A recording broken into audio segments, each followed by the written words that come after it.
যারা ভাবতেছেন আমার জামাই অ্যারেস্ট হয়েছে আর কোনোদিন বের হবে না, ওদের জন্য এক বালতি সমবেদনা। আমরা কারি কারি বান্ডিল বান্ডিল টাকা ছেড়ে আমার জামাইকে নিয়ে আসবো। চট্টগ্রামের শীর্ষ সন্ত্রাসী ছোট সাজ্জাদ 17 মামলায় ঢাকা থেকে পুলিশের হাতে গ্রেপ্তার হন। তারপর তার ওয়াইফ লাইভে এসে বলেছিলেন তার জামাইকে কারি কারি টাকা দিয়ে ছাড়িয়ে নিয়ে যাবেন। এতে করে সাধারণ মানুষের মাঝে হিতাহিত একটা প্রশ্ন জাগে যে সত্যি কি টাকার কাছে আইন কিছুই না। তখন যেন মনে হলো যে নিজের পায়ে যেন নিজেই কুড়াল মারল। এতে করে তামান্না চৌধুরী আবার সাংবাদিকদের ডেকে কথা বলছেন।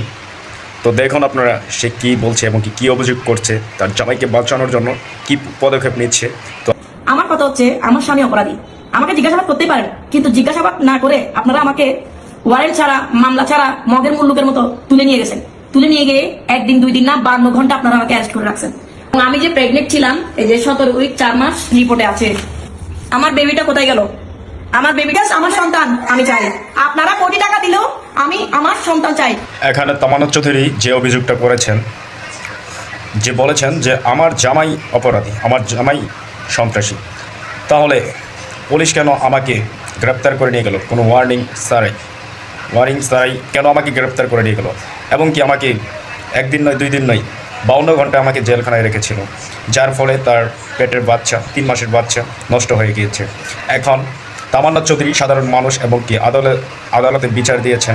তার কথা হলো তার জামাই সাজ্জাদ তার ওয়াইফের বাচ্চা যখন নষ্ট হয়েছে তখন সে পুলিশকে গালি দিয়েছে এবং বলেছে আদালত যদি এর বিচার না করে তাহলে আমি আমার নিজের বিচার নিজে করব।